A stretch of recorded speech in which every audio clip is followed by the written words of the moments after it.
Di tengah derasnya arus globalisasi, kita sering lupa bahwa ada produk-produk lokal yang tak kalah berkualitas.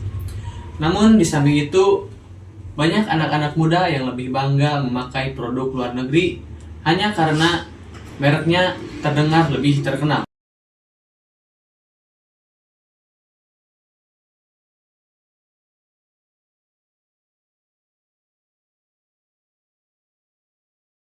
Per, lihat nih, sepatu baru nih. Dari luar negeri langsung. Keren nggak? Keren sih Gus, tapi kenapa gak coba produk lokal dulu? Kan keren-keren tuh produk lokal. Produk luar tuh keren-keren. Nggak kayak produk lokal. Nggak bisa nyaingin. Sunaita dan Nala datang menghampiri.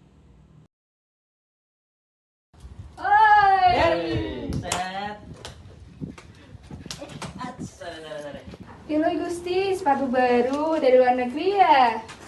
Buset, nggak nyobain lokal aja deh. Gusti, produk lokal juga bagus-bagus tahu, bahkan ada yang go internasional loh.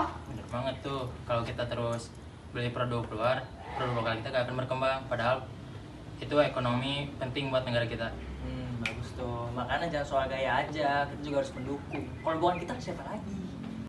Sedikit demi sedikit, Gusti mulai memahami bahwa kualitas bukan hanya ditentukan oleh negara asal suatu produk, tapi oleh tangan-tangan terampil para pengrajin dan kreator lokal yang terus berjuang.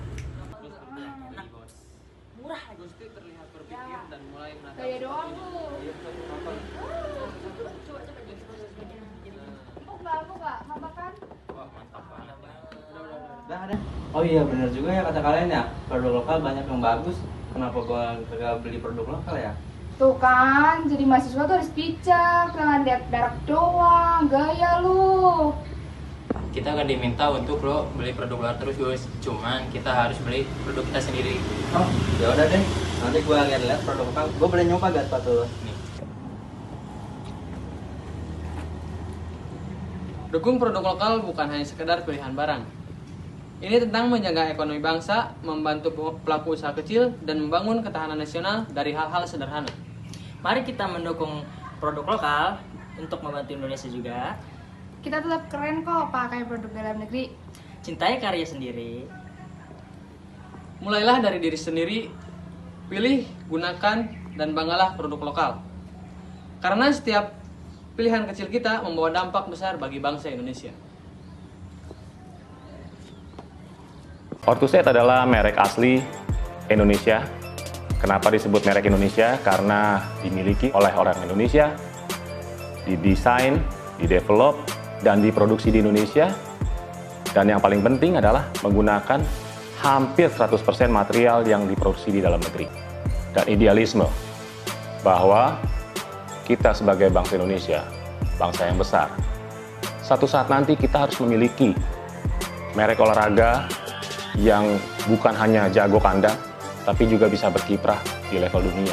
Kalian masih ada yang bingung nggak sih gimana caranya produksi sepatu dari Ortus 8? Nah, pas banget nih sekarang gue udah ada di pabriknya Ortus 8 dan akan ngajak lo lihat-lihat produksi sepatu dari Ortus 8 sendiri.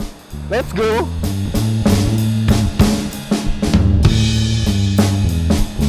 Yes, sekarang gue udah bareng sama Mas Teguh Sarwoko sebagai Product Development Manager dari Ortus 8, khususnya buat footwear-nya ya. Sebenarnya proses dalam pembuatan sepatu Ortus 8 Hypersonic ini ada apa aja sih?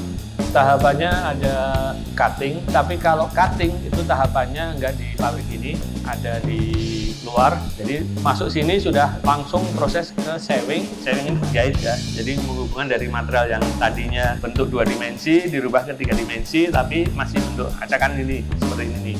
Ini di sewing namanya dijahit ya. Jadi fams, di proses sewing ini ada banyak tahapannya. Pertama, upper 2 dimensi dijahit jadi bentuk 3 dimensi, lalu dikasih lem untuk dipasang padding di bagian kollar sepatunya. Setelah padding dipasang, selanjutnya memasuki proses penjahitan bagian tang atau lidah sepatu. Lanjut melubangi bagian eye stay buat dikasih tali nantinya. Setelah itu, upper yang telah melewati proses ini bakal dirapihin buat ngilangin sisa jahitan yang gak rapi. Setelah proses sewing, masuk ke proses awal assembling yaitu steam. Upper yang sudah disewing langsung diuap dengan uap panas. Tujuannya biar upper jadi lebih elastis sehingga saat upper dimasukin ke cetakan atau lace akan lebih mudah membentuk cetakan tersebut secara maksimal. Selanjutnya proses apa lagi nih Mas? Setelah itu baru ada proses assembling. Assembling itu proses perakitan antara upper dan outsole. Berikutnya ada primer. Antara primer upper sama primer outsole pasti beda karena bahan beda. Setelah primer ada proses cementing atau lem. Di proses lem-lemnya baru sama ini lemnya. Wah menarik ya, terus proses paling krusial sendiri ada di bagian mana Mas? Proses pembuatan paling krusial itu ada di tahap tempel antara upper dan outsole karena ini menentukan kebentuk sepatunya nanti. Oke Mas, setelah dilem, apa tahap selanjutnya? Setelah dilem baru dirakit nih, ditempel nih kan ada cetakannya kan, masuk ditempel baru di press di universal, jadi press samping sama press atas bawah. Setelah itu masuk ke tahap finishing dibersihin, dilepas plasnya, dibersihin. Nah, kita hampir masuk di tahap akhir nih fams. Di tahap ini, sepatu yang sudah melalui proses assembling dirapikan talinya dan ditambahin insole. Setelah itu, sepatu masuk ke tahap akhir yaitu quality control. Di sini, sepatu dicek apa ada logo yang cacat, tali yang nggak rapi, atau sepatu yang kotor. Sepatu yang lolos tahap QC ini siap di packing dan mendarat di kaki lo fams. Jadi udah tahu kan proses pembuatan sepatu dari Orthosaita Hypersonic? Itu dia perjalanan gue. Jangan lupa ikutin semua sosial medianya Runhood dan mampir-mampir ke runhood.id biar lo nggak ketinggalan berita seputar dunia lari. Gue Benny Maulana, thank you for watching. Bye for now.